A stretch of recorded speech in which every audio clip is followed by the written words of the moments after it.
Hello guys, कैसे हैं आप लोग। आई होप कि आप सभी लोग अच्छे होंगे। जीके की क्लास में आप सभी का स्वागत है। लेते हैं आज का पहला क्वेश्चन। क्वेश्चन नंबर 1, ब्रिटिश इतिहासकारों में से किसने भारतीय इतिहास को 3 भाग यथा हिंदू, मुस्लिम और ब्रिटिश में विभाजित किया। A James Mill, B Warren Hastings, C sir Thomas या फिर D Annie Besant.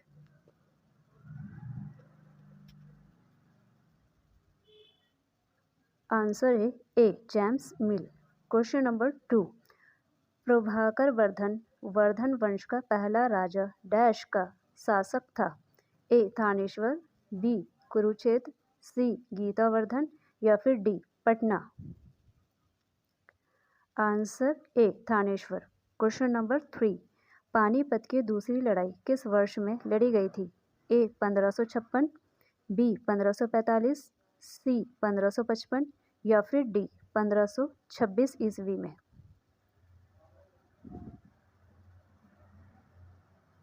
Answer A 1556 ईस्वी में। क्वेश्चन नंबर 4, सूरदास ने महान संत डैश की शिक्षाओं से प्रेरणा ली ऐसा माना जाता है।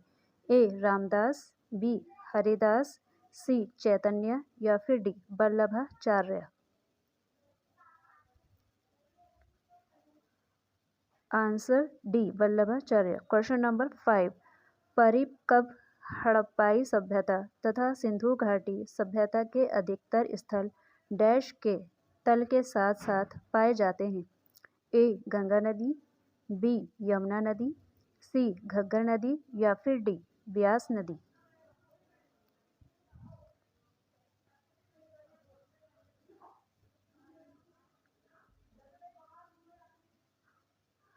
आंसर सी घग्गर नदी। क्वेश्चन नंबर 6, भारत और पाकिस्तान के बीच ताशकंद समझौता कब हुआ था।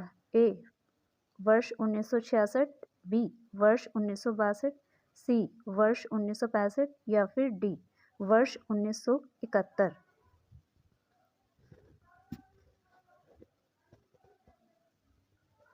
आंसर है ए वर्ष 1966। क्वेश्चन नंबर 7, 1917 ईस्वी में चंपारण सत्याग्रह किस राज्य में प्रारंभ किया गया। A Punjab, B Uttar Pradesh, C Bihar या फिर D Haryana. Answer C Bihar. Question number 8, निम्नलिखित में से कौन सी नदी दाईं ओर से आकर मिलने वाली गंगा की सहायक नदी नहीं है। A Chambal, B Son, C Sindh या फिर D Kosi.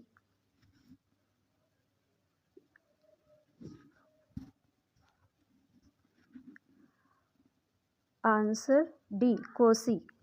Question number 9, Bengal की खाड़ी में जल की निम्न लवणता डैश के कारण होती है। ए उच्च वाष्पोत्सर्जन, बी जलीकरण, सी वर्षण या फिर डी नदी के जल का अंतःस्रावन। आंसर डी नदी के जल का अंतःस्रावन। क्वेश्चन नंबर 10, सर्दी में किस रबी फसल की बुआई की जाती है। ए गेहूं, बी बाजरा, सी ककड़ी या फिर डी धान।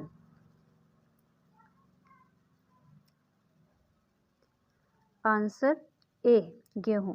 क्वेश्चन नंबर 11, भूमध्य रेखा के समांतर काल्पनिक रेखाएं क्या कहलाती हैं। ए अक्षांश रेखाएं, बी देशांतर रेखाएं, सी समताप रेखाएं या फिर डी समताप रेखाएं।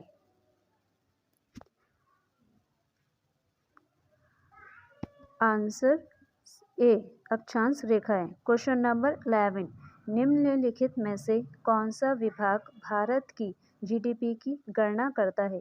ए वित्त मंत्रालय, बी राजस्व विभाग, सी आर्थिक मामले या फिर डी केंद्रीय सांख्यिकी कार्यालय CSO। आंसर डी केंद्रीय सांख्यिकी कार्यालय CSO। क्वेश्चन नंबर 13, भारतीय अर्थव्यवस्था के संदर्भ में निम्नलिखित में से कौन सा माध्यमिक क्षेत्र के अंतर्गत आता है। ए उद्योग, बी बैंकिंग, सी स्वास्थ्य या फिर डी कृषि। आंसर ए उद्योग। क्वेश्चन नंबर 14, किसी विशेष वित्तीय वर्ष के लिए केंद्र सरकार का बजट घाटा किसे प्रदर्शित करता है?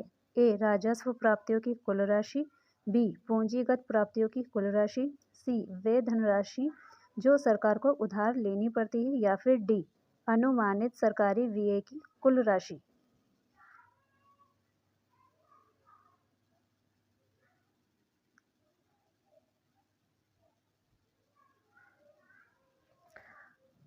Answer C. वे धनराशि जो सरकार को उधार लेनी पड़ती है। क्वेश्चन नंबर 15, भारत में विमुद्रीकरण की गई मुद्रा देश के कुल नकद मूल्य का कितना प्रतिशत है? ए. 86%, B.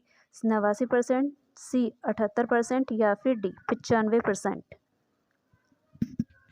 Answer A. 86%। Question number 16, Lahore उच्च न्यायालय की स्थापना किस अधिनियम के अंतर्गत हुई थी? ए. GOI अधिनियम 1919, बी. GOI अधिनियम 1915, सी. GOI अधिनियम 1935 या फिर डी. इनमें से कोई नहीं।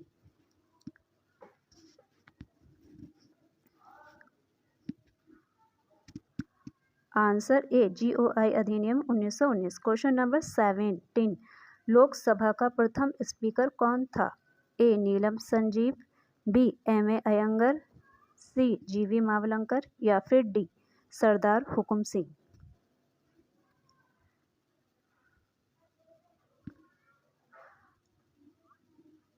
Answer C. GV Mavalankar.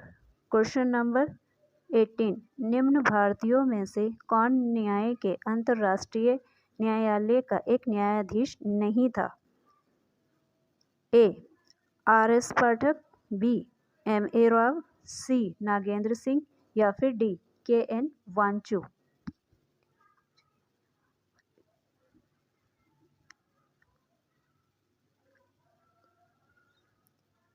Answer D. KN Wanchu. Question number 19, निम्नलिखित में से कौन सा अनुच्छेद प्रावधान का राज्य है कि राज्य धर्म, वंश, लिंग, जाति, उत्पत्ति के आधार पर किसी नागरिक को वंचित नहीं करेगा? ए. अनुच्छेद 13, बी. अनुच्छेद 14, सी. अनुच्छेद 15 या फिर डी. अनुच्छेद 16।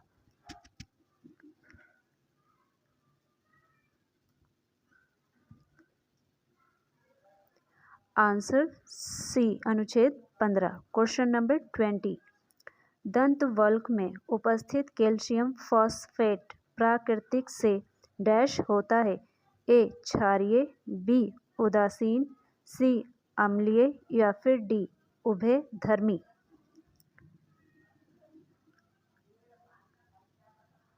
Answer A. क्षारीय।